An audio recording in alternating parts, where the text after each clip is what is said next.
Hello,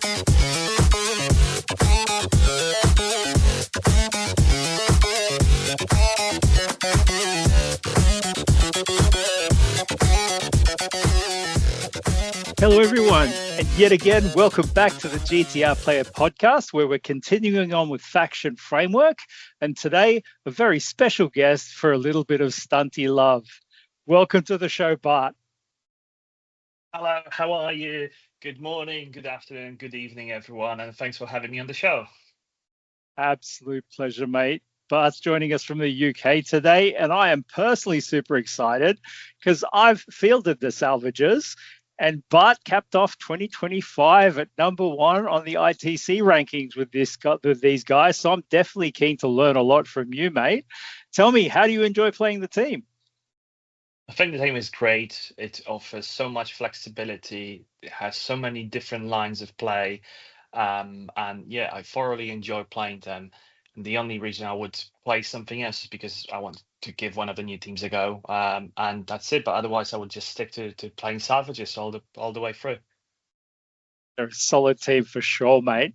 And tell me, in terms of composition of the team, we've got one Thane and 9 other Salvager operatives, right? Yeah, that is correct. This is a 10-body, 10-man team, so perfectly right in the very middle of that mid-range composition. Which has its significant upsides in this edition as well. So yeah, but we can talk about this in a second. But yeah, it's a 10 model team, Thane plus 9 operatives. Fantastic. And look, composition, roughly speaking, of each operative, we've got 2 APL, 5-inch move, 3+ save, which is insane, and generally 8 wounds, but with the Thane on 9, right? Yeah, that is correct. And the way I explain the team is to take my models, and then I say everyone is 3-up save.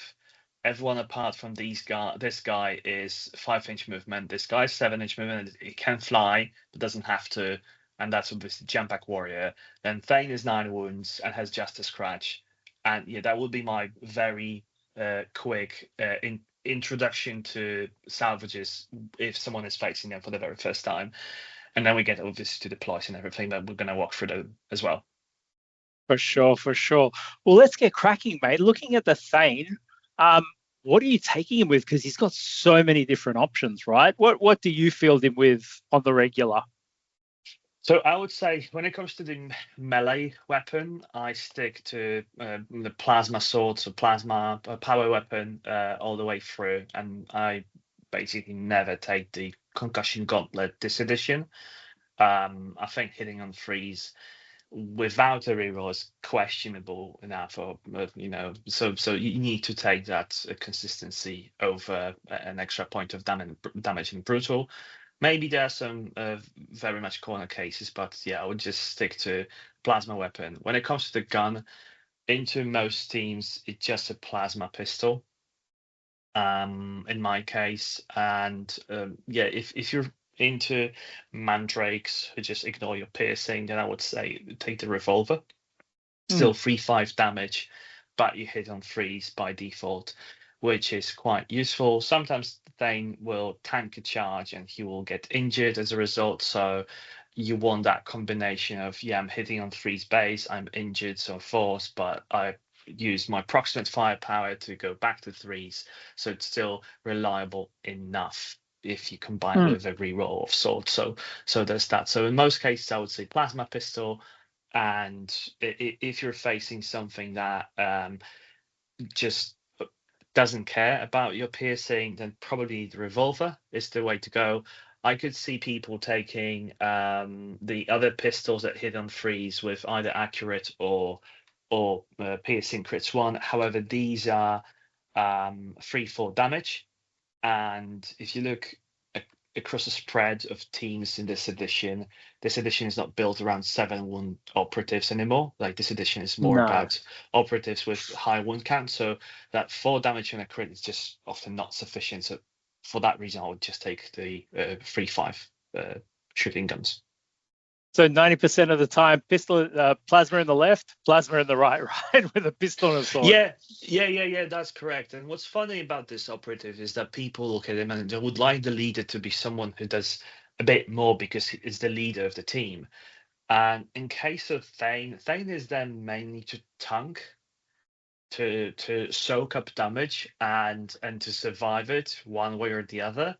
When it comes to his damage output, I would prefer to use him as something to finish the opponent off if he's like, left on one hit and then dead. And this is what I prefer to do, because let's be honest, if you try to charge with 4 attacks at the on 3 lethal 5 up, it looks nice, but it will fail you way more often than you would like it to. So it's better to keep him and try to not to be too adventurous when it comes to the offensive output of this operative. And the other thing is that, you could say, yeah, but you've got a plasma pistol, you can shoot. Well, this is plasma pistol, which is 3/5 damage. So very often you'll find yourself in a situation where you'll have that question: do I shoot with my plasma pistol? Is it better just to shoot with a crack? Because crack is basically the same gun with just 1 point more damage on the normal. So there's that. So Thane is not your gigantic or mega killer. He is there to tank and soak up damage. But ideally, finish off an operative and then potentially tank, right? Or the other way around, because if you think about it, he's got 9 wounds and a justice scratch. So there are so many operatives that simply won't kill him in melee in one go, or even if they will, you can just gauge the situation looking at the outcome of the attack action. And if you see, okay, I'm dying regardless, so there's no point in me blocking, in such case you just use your justice scratch offensively. So you use it to force your opponent to put an extra increment of damage into your body, but that allows you to hit them one more time before you actually take it off the board. So you'll just take one more hit, and that means that, okay, they may kill your Thane, but they will take a grudge token for it, and they will take like between 8 and 12 damage themselves. So there's that push-pull trade-off situation there. Yeah, and that's a very good point we've just segued into. The Justice Scratch you're talking about was the Weave Field Crescent, which once per battle, he can negate a normal inflicted damage. The other capability leads into their faction rule, which is Grudge. So Eye of the Ancestors is something that the Thane can do as well. Can you give us a breakdown on that? Yeah, so if you've got him in a kill zone, as a strategic gambit, you can hand out a grudge token to an opponent's operative, or a grudge token to up to 2 opponent's operatives if they killed enough of your guys, and that enough means 3 or more. You don't have to see, you don't have to be within any range of them. You just point at them and you give them a grudge token. It's a great ability. It allows you to, in a way, soften up the operative of your choice before you actually even approach them. So even if someone has like the Aegis for Deathwatch, for instance, with that great shield, he's a really tough nut to crack. But if you start the game giving him the grudge tokens, then maybe you may be in a better position to actually attempt to kill him as and when. So it's a way to soften up your opponent before you actually even engage with them. And for people thinking of picking up the team, this team doesn't like it when their kin die, when their operatives die. So for each operative that dies, you get a grudge token.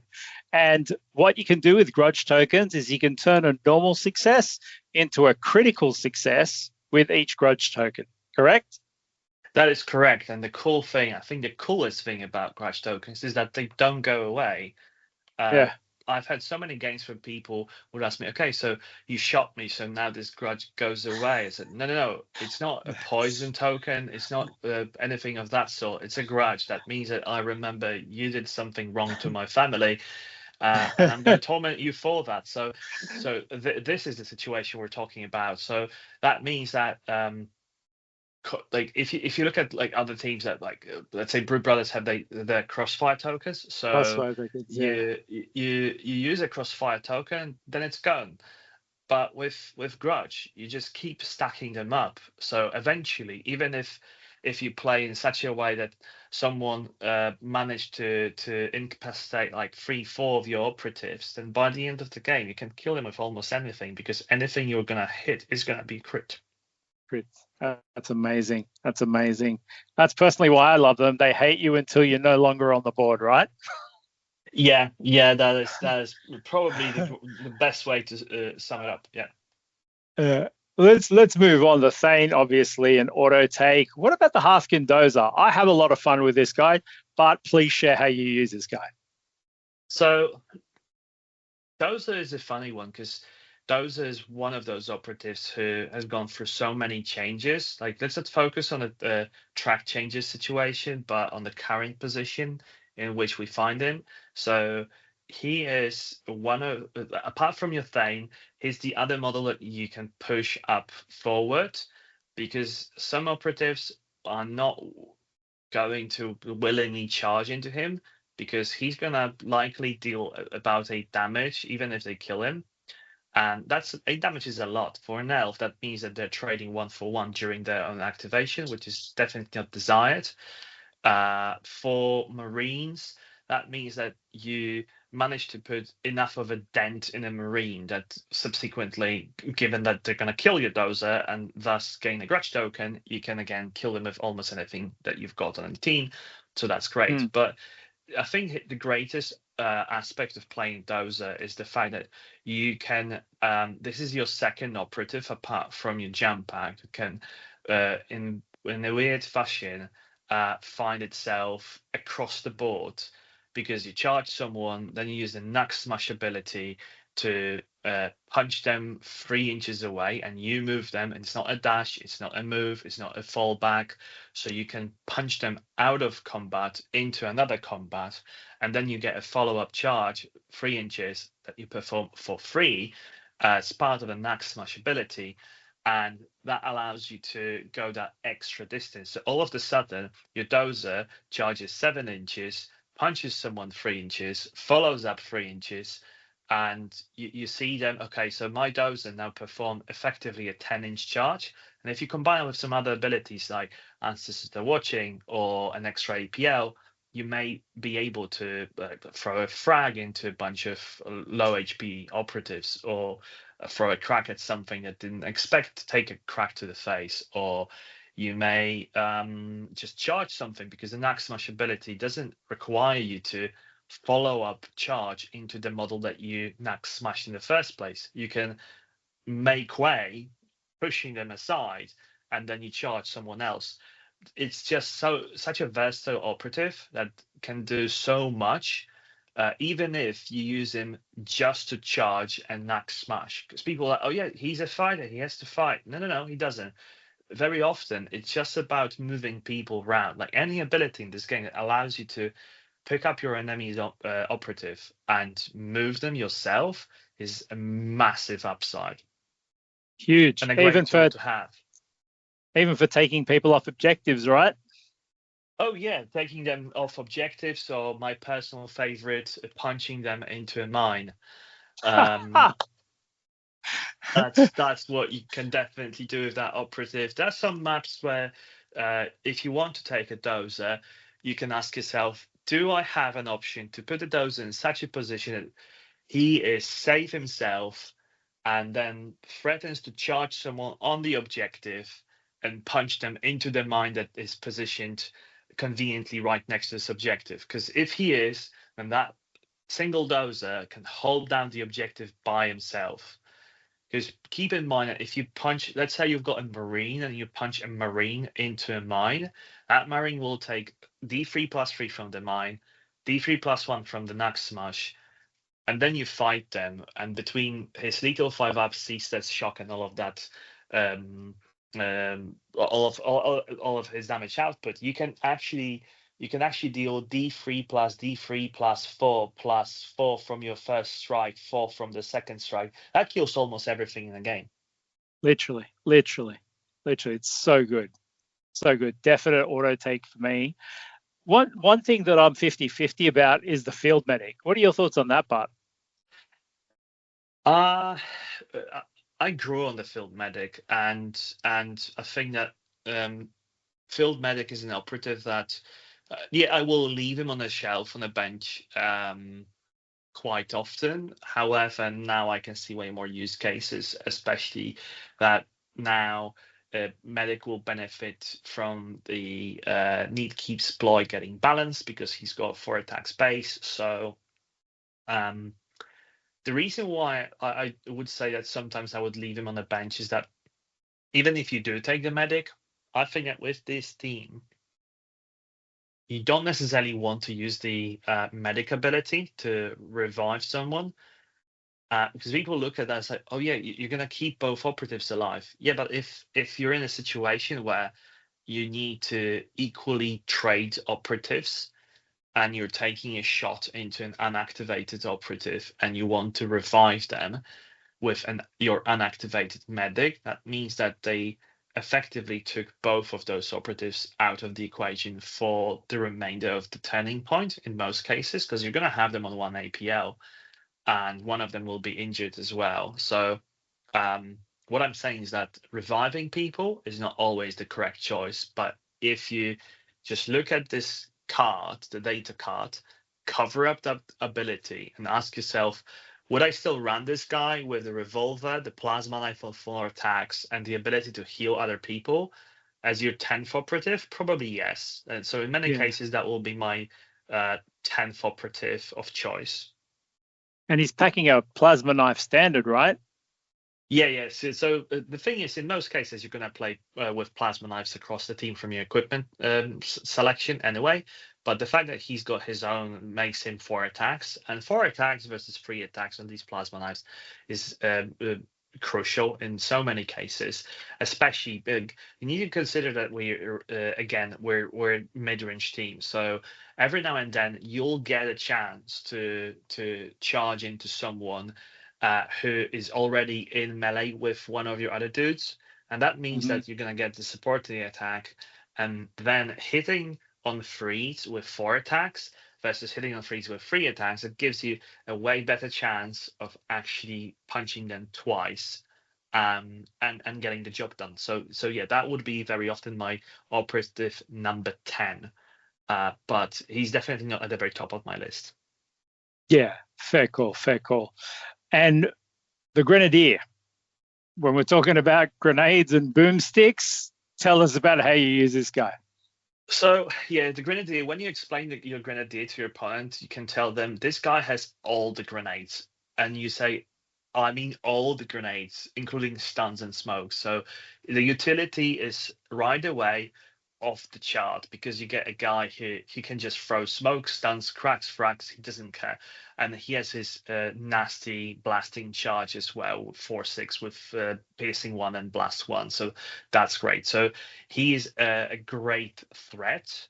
And one of the most common targets for your +1 APL turning point 1 into going to turning point 2, just to give him that extra bit of range. Yes, every now and then, all that he's going to do is he's going to move, dash, and throw a crack at someone. But we need to keep in mind that he's got his own cracks hitting on freeze, regardless of whether you play proximate firepower or not. And that's a huge upside. So yeah, I'll always take him, always use him as an extra threat. I will pick him over a gunner in most cases. If I had like a split decision between taking a 3rd gunner and a grenadier, then I would prefer in most cases to take a grenadier plus 2 gunners rather than 3 gunners. But we can get to that as well. And yeah, overall, great piece. And who doesn't want to play with a grenadier? Like tell me about one team that doesn't pick a grenadier when they have one on the roster. For sure. It's a no-brainer, right? It's definitely a no-brainer. Yeah, and yeah, actually, one more thing that we should probably mention about the grenadier is the utility grenade. And the fact that first of all, it's symmetrical, so you place it like a smoke grenade within 6 inches of you. It goes through turning points like smoke grenades do, but it allows you to lock down an objective. Maybe not fully lock it down, but it makes it that mission actions and pickup actions are 1 more costly. And that in itself may be enough to lock the objective down, because all of a sudden someone looks at that and say, okay, so now I have to spend 3 APL total because I need to move on to the objective and then tap it for 2. And that's a huge cost in itself, because there's certain scarcity about 3 APL or being available on opposing teams, or even if you've got plenty of that. Let's say you're facing Marines, they typically don't want to spend 2/3 of the action allowance to tap an objective. They want to kill you because there's only 6 of them also. So there's that. So locking down an objective is a great thing. And even though it's symmetrical, given that you place the marker, you can place it in such a way that you're going to tell your opponent, I'm going to keep just a smidge of that objective outside of the radius of the utility grenade, so that I can, from my end, I can actually walk onto the objective, tap it for 1 APL. But if you want to do it, you have to spend 2. So even though it is symmetrical, often it's not. Yeah, you can leave a gap for yourself for sure. You mentioned gunners. Let's get onto those guys right now. What are you taking and why? There's just a plethora of things here, right? Yeah, so you've got 5 to choose from. You can take up to 3. In most of my games, I find myself taking only 2 of them. And the gunners that you will take will often depend on the opponent's team.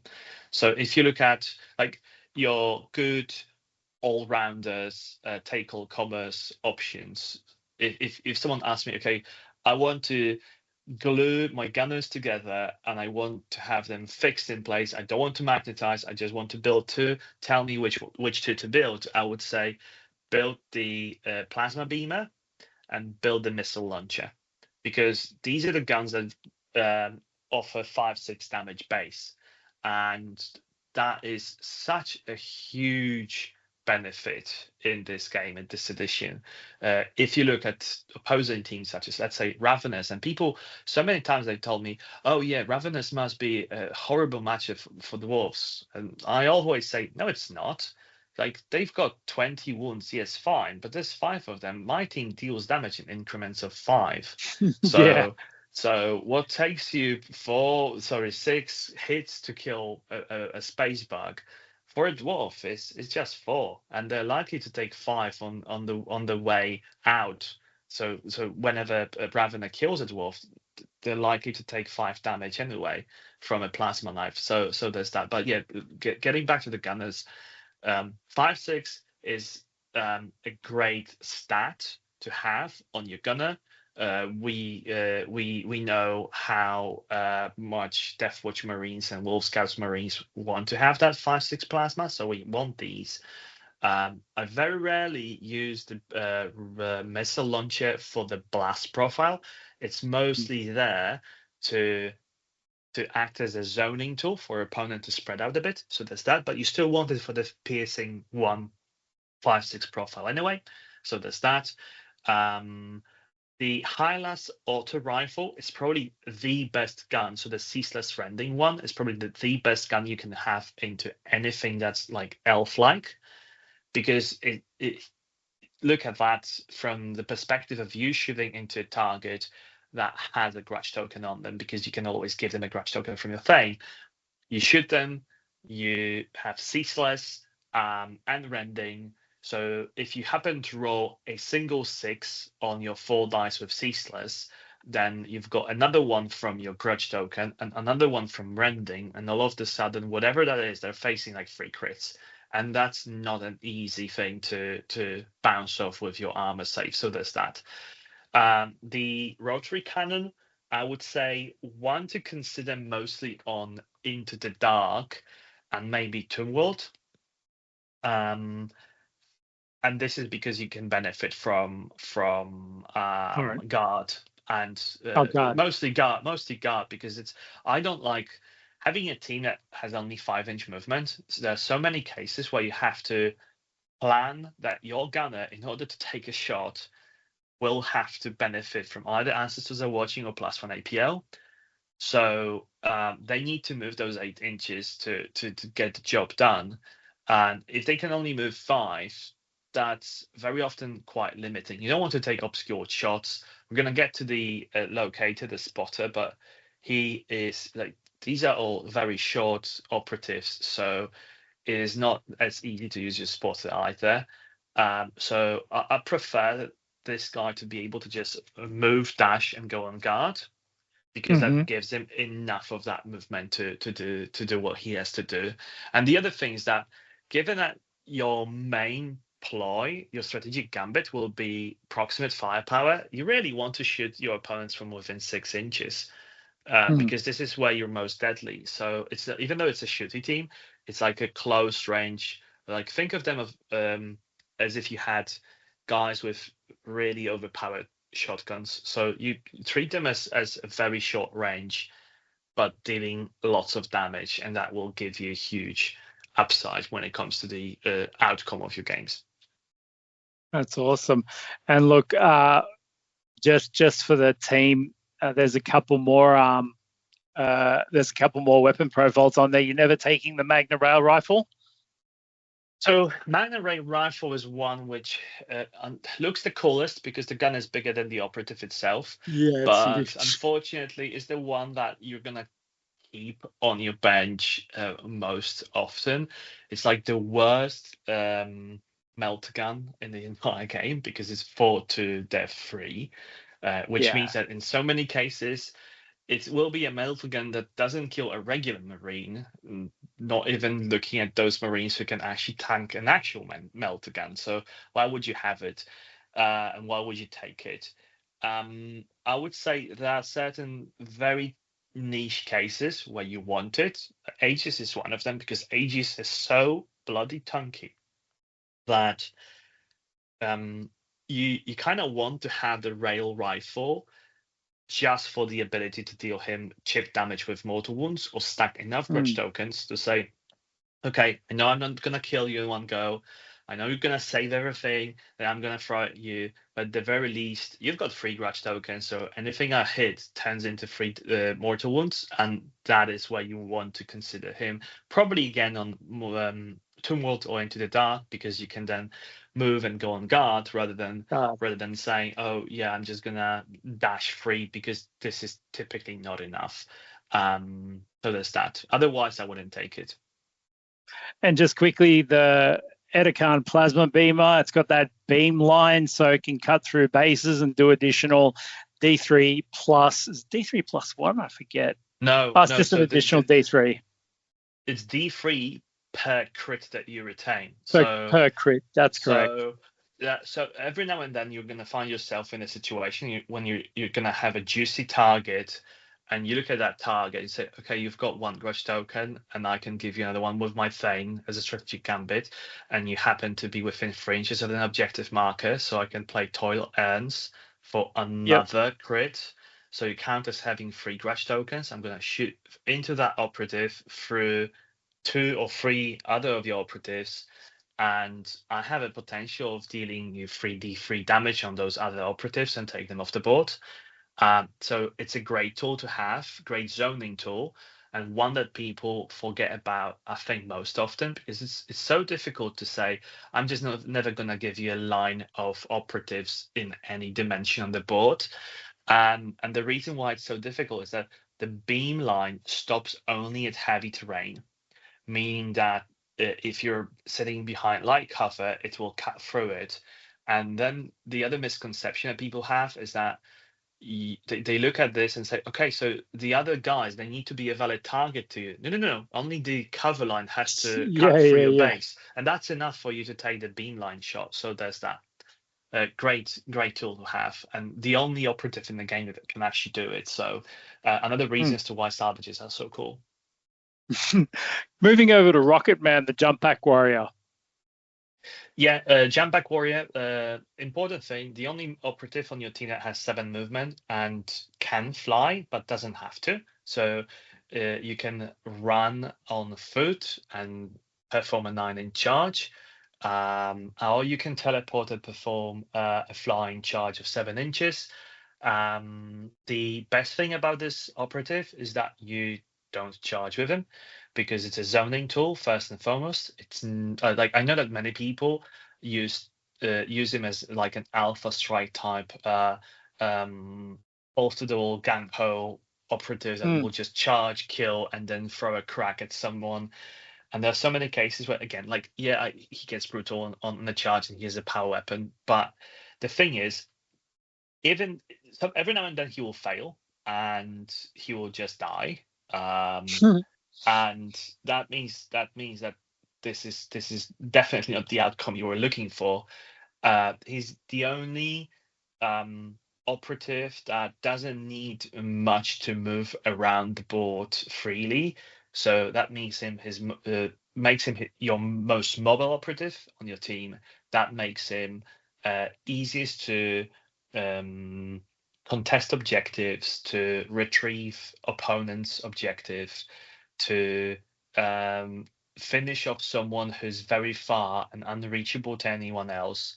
So your jump back warrior is your guy to take the very difficult missions to complete, rather than to throw himself at the enemy and trade early.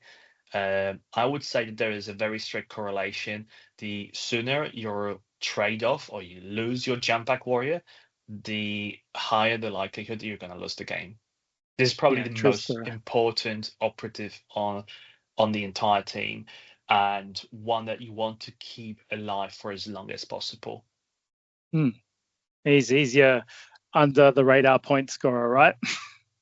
Yeah, definitely. And there are so many cool things that you can do with him again. So you can contest your opponent's objective, last activation, and maybe kill them, because even they have, like, let's say they've got 2 elves on an objective marker.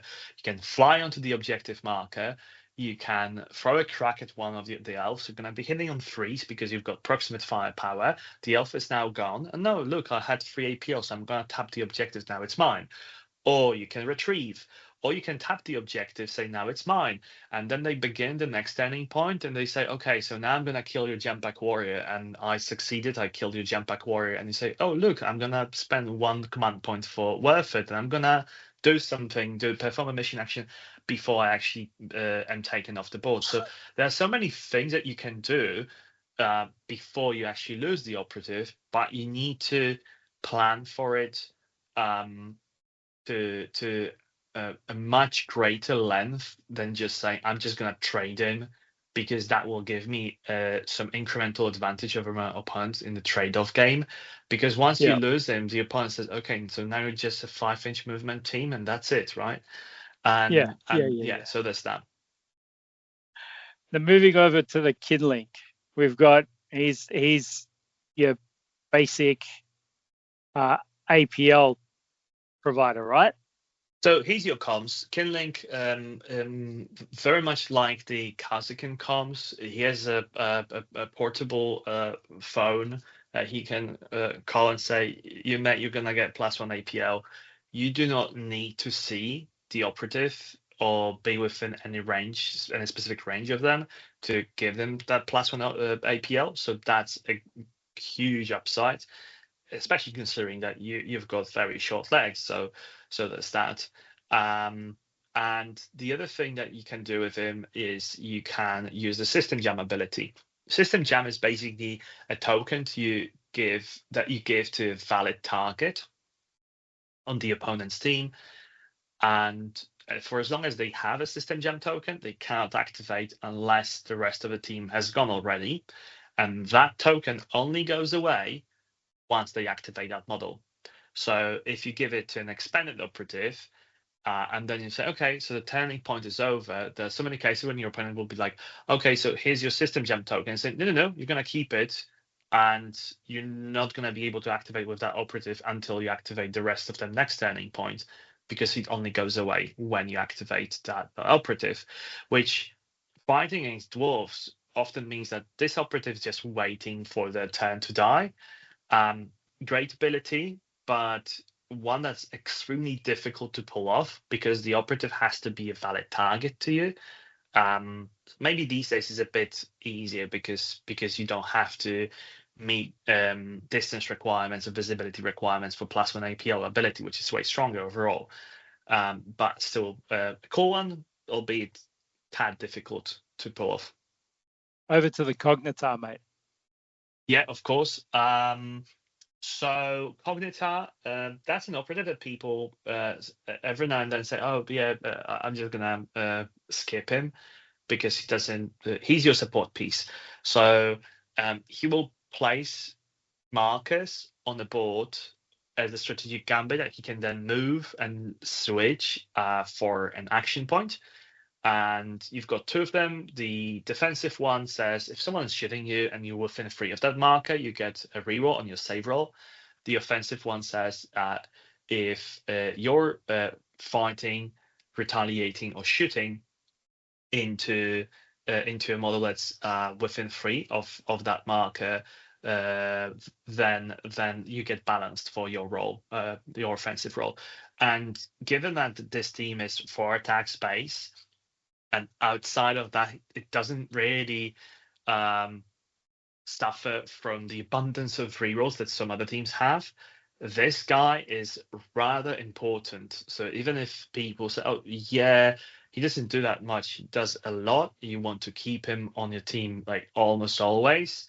And you will use him to plan your offensive actions. You will use him as the objective monkey for the team because he hasn't got too much of an offensive output. And yes, every now and then you will use him to just move, dash, and ask this to start watching, throw a crack on freeze. And all of a sudden your opponent will be like, this one can kill as well. Yeah, if you use the crack grenade, it can. And yeah, probably one of those operatives that looks a bit inconspicuous. It's like it's not really an operative that you would look at and say, yeah, this is a killer, because it's not, but it's a great support piece. Yeah, it could be a bit of a surprise, right? Yeah, exactly. Moving on to the locator. Locator. Locator is your spotter. So he's got the spot ability. You can choose an enemy operative that's visible to him. And if you do, your entire team that's within 3 inches of your locator for the remainder of the turning point will benefit from ignore obscurity and seek light rules shooting into that model. So right off the bat, people would say, "Oh yeah, you've got big guns, use him." The thing is,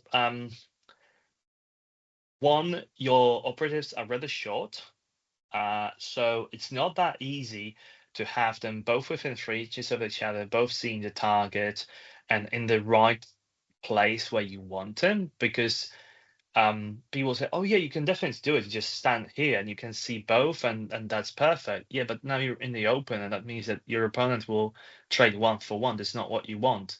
You want to be in a position where you benefit from the spot ability, and once you take off the target, you're safe yourself. Because otherwise, there's no point in using the spotter in the first place. So I would say this is one that you want a bit more on Toonward or Into the Dark, where you've got very wide spaces with not much heavy cover or no heavy cover at all. So this is where you can quite safely say, "I'm just going to sit on my end of the board next to an open door and just spot you, and then I can use that ability without actually exposing myself." So this is what you want. And the other reason as to why it's a bit dicey looking at the spot ability is that you're in close range shooting teams. So those teams that can shoot with ignore obscurity from 20 inches away, that's great. But this is not the team that does that. They want to shoot you from 6 inches where they benefit from proximate firepower. So there's that. So this is one of those operatives that I would very often leave on the bench, even though he has the spot ability, even though he has the panspectral scan ability. So you can also put yet a different marker on the board, give you accurate one and saturate. Quite often leave them on the bench, also because there's only so many support pieces that you can take, and when push comes to shove, you may be like, actually, is this the one that I prefer over a reroll? There will be so many cases where it's like, okay, I'm just going to move him and put that accurate 1 token on the board.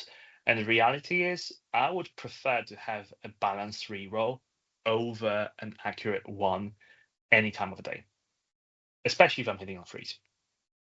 Fair call, fair call. I like to call this guy my homeboy because I keep him on the home objective, and I actually named him Sean the Lugger. Massive shout out to ABC Sean out there. Tell us, how do you use the lugger part? The Lugger.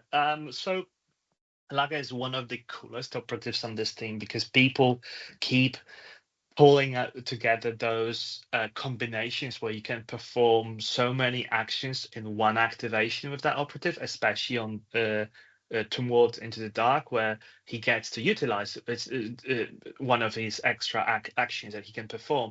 Because with this operative, the APL is very often not your restriction. The restriction is that you cannot perform multiple of the same action in one go because he has a free mission action, he has 2 APL base, you can give him +1 APL, you can ancestors are watching.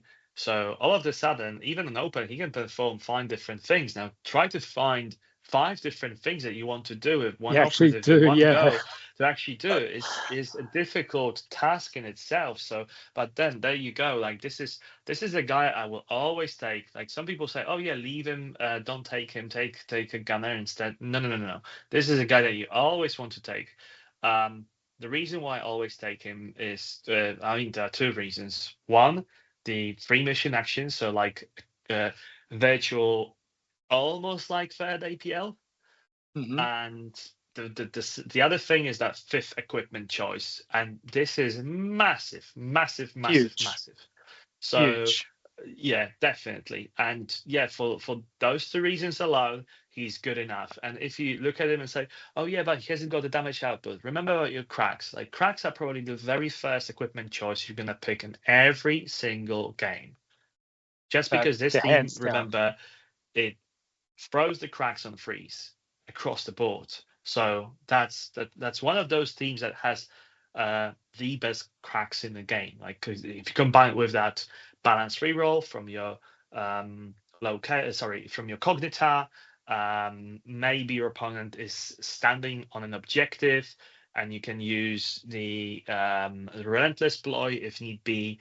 All of a sudden, those cracks hit and freeze with a bunch of rerolls, the grudge tokens on top of that, and you're just gonna kill whatever is standing there. So yeah, you can Destroy. always use any of your operatives, even the support pieces, to throw a crack. So you're picking them for the extra utility. Lugger has a ton of utility.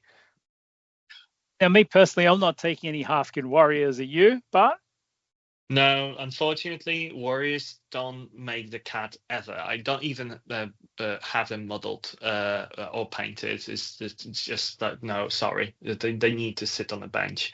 They do have the special ability, but the thing is, like, if we said so much about different operatives that you can take, you can see already that there's enough to fill the 10-man roster and still think, yeah, who do I cut? So if you're already yeah, in a position to cut, to trim something, you don't want to push extra bodies with handguns that don't have that utility that you would choose them for. definitely. Speaking of equipment, what are you taking? We spoke about plasma knives, absolute no-brainer. But we've got 3 other faction equipments. We've got climbing rigs, excavation tools, and writ of claim. Yeah, so plasma knives, I would say I would take them 9 out of 10 games, maybe 9.5 out of 10 games. There's some niche scenarios where I wouldn't take them. And these scenarios, I'm not going to tell you, oh, it's this matchup and that matchup. You have to look at your opponent's team and ask yourself a question. Do I see them charging me?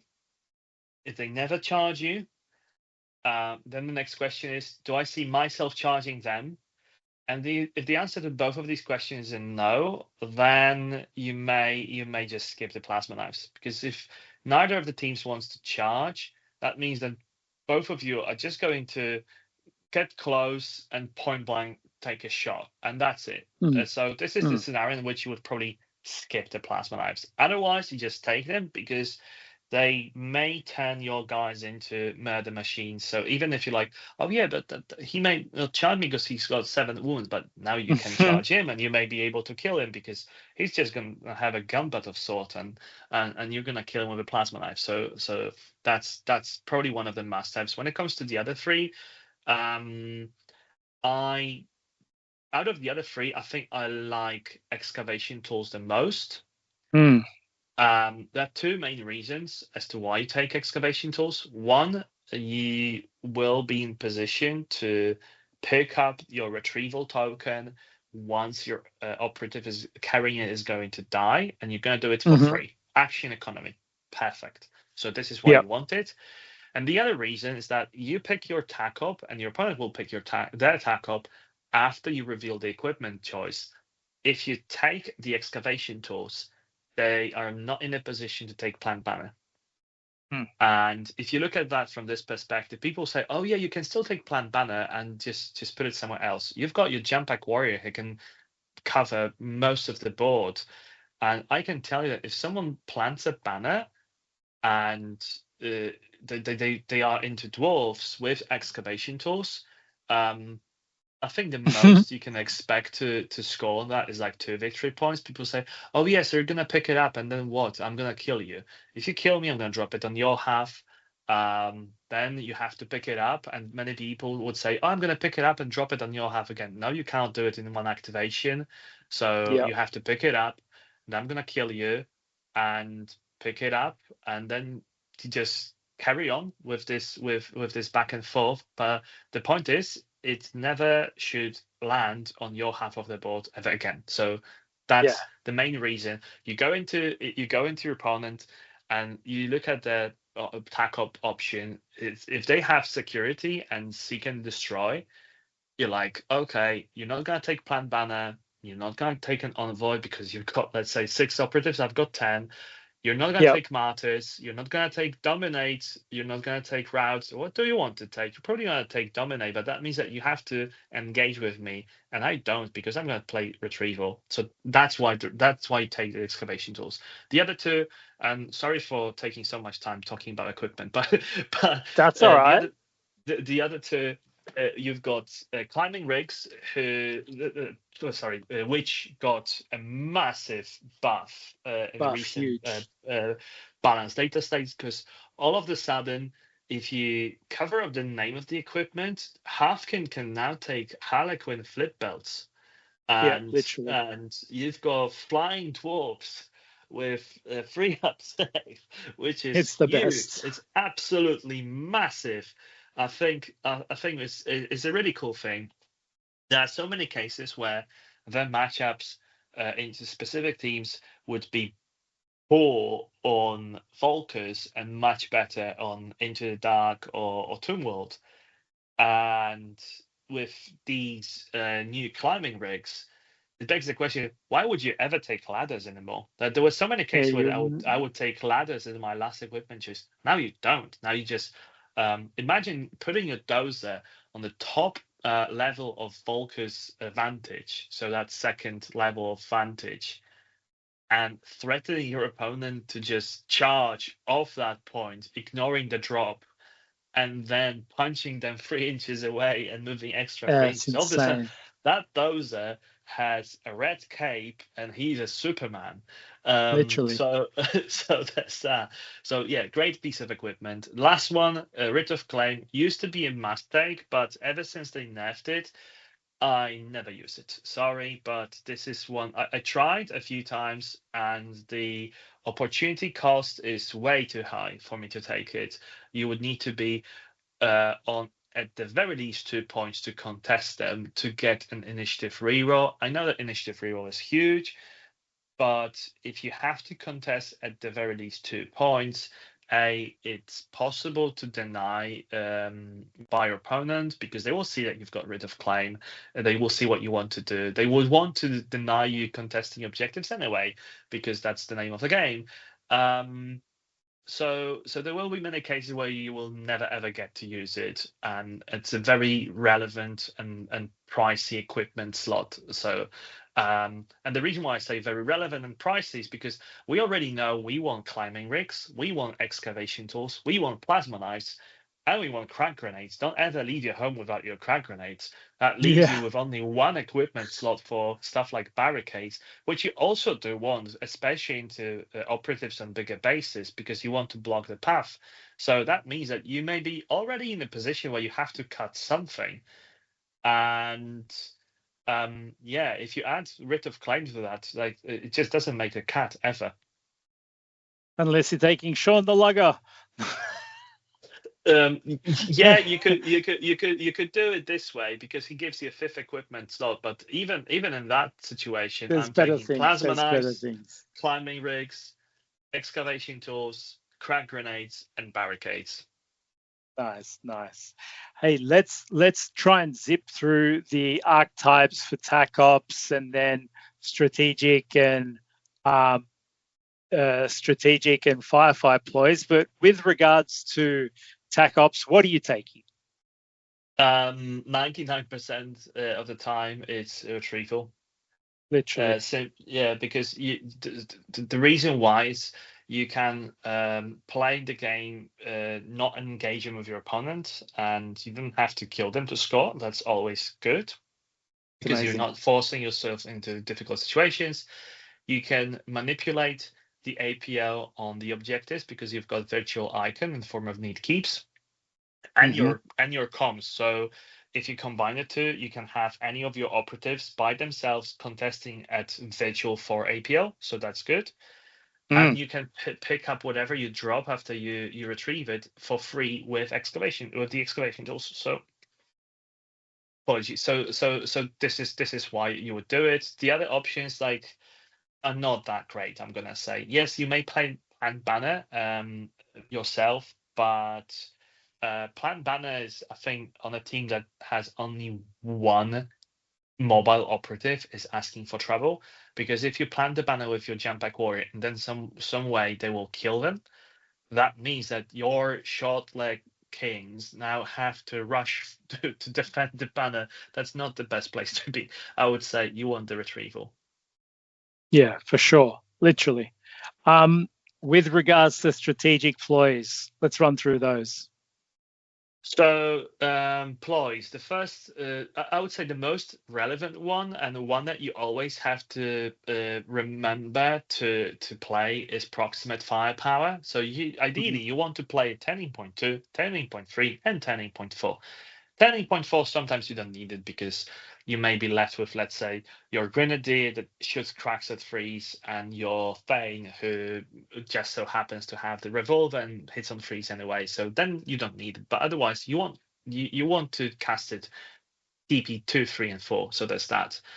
The other three are very situational. I think the worst out of the other three is Rod Defense. So the one that says if you roll one or less successes for your defense rolls, you get to retain one of the failed rolls as a success. The key word here is one or less successes rolled, not retained, which means that if you retain for cover and then you roll 2 dice and one of them is a success, you still roll one or less success, even though you retained for cover. So that buffs this ability by a huge margin, but still not that great in general. Simply, maybe it is great, but there are so many good things that you want to use your command points on, and you only get so many command points that in most cases you just don't want to use this one. Need keeps is situational.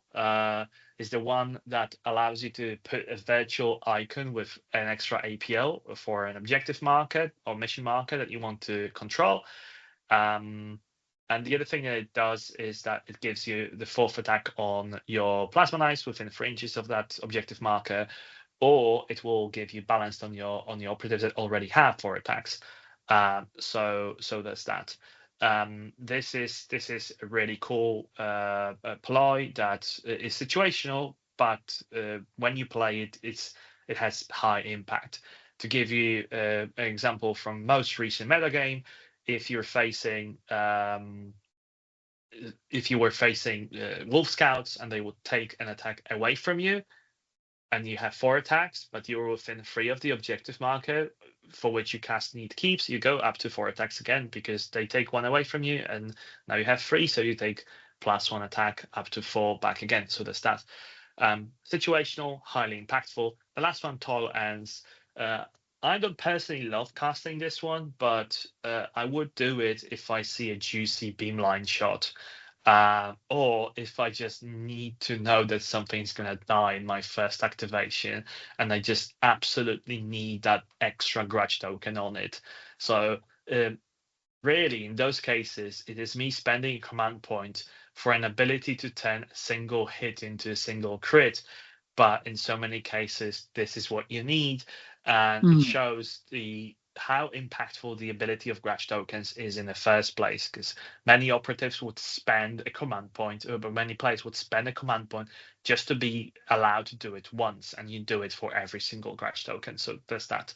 But so yeah, overall, proximate firepower, the strongest one. I would say that Need Keeps is the second strongest, albeit not really played that often. So there's that. That's strategic plays. So over to Firefight, you already mentioned the ancestors are watching with the free shoot or free fight action.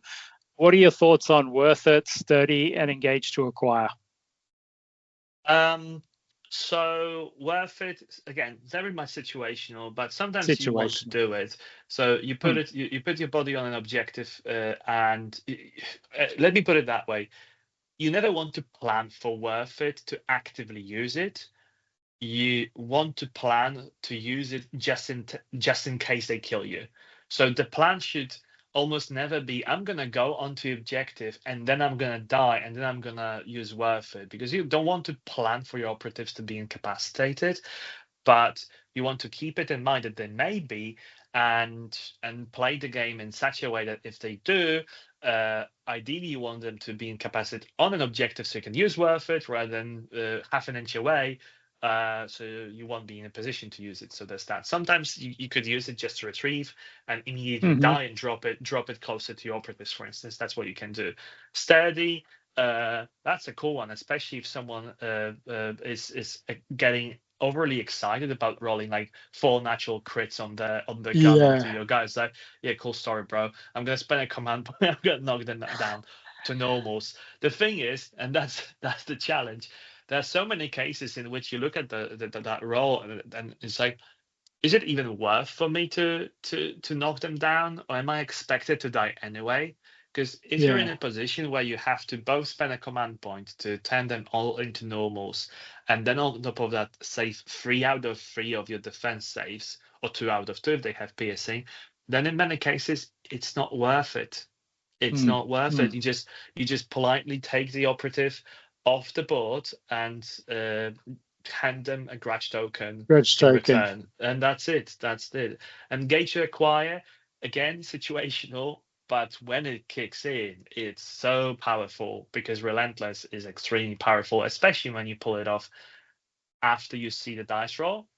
The key thing to remember is that the opponent you're gonna use it against must control the objective marker or mission marker that they contest. So if they are free APL and you're free APL and you both contest it, that means they don't control it. You cannot use it. So you almost have to plan to get closer to them with your reposition, shoot them within 2 while they are on the objective, to be able to use Engage to Acquire. And once they're dead, you use your third APL to dash onto the objective, because then it works. If you move and dash onto the objective right away, you are not allowed to use Engage to Acquire.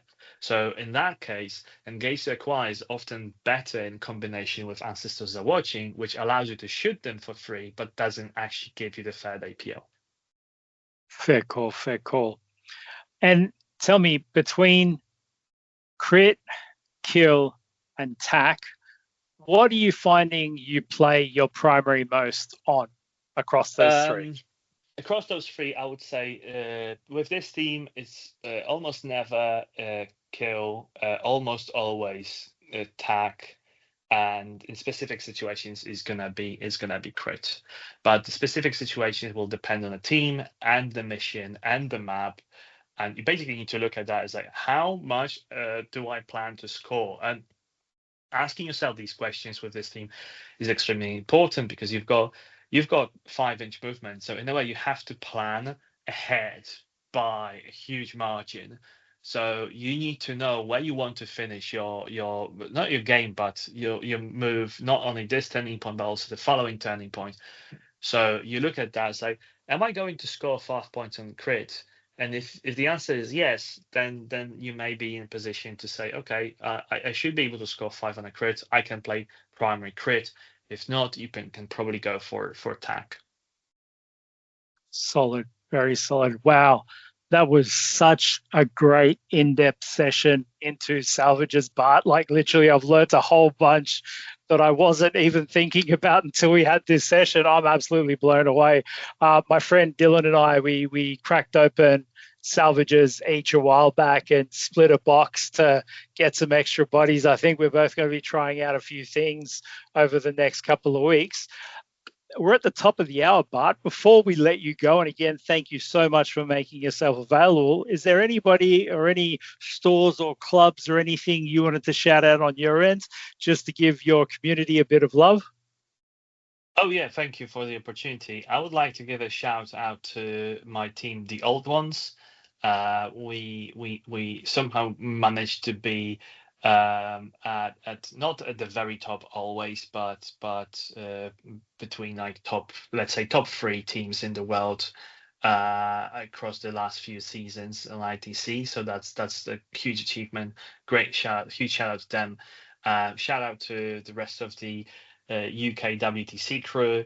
Hopefully we're gonna get to battle the Aussies once again in Belgium this year, because we somehow we get to play into each other every single year. So I suppose it's gonna happen this year again. Just shout out to the entire community, all of your listeners as well. Thank you for having me again. It's been a pleasure. I had an absolute blast talking about salvages. we had an absolute blast listening to you. Thank you so much, Dan. Listeners, thanks for joining us again on another episode of Faction Framework. I'm sure everybody's learned a ton about Stunty Love this session, and we'll look forward to having you back again next week. And Bart, hope to catch you soon, mate. Thank you, and likewise. Have a great evening, and hopefully catch up soon. Definitely. Cheers, mate.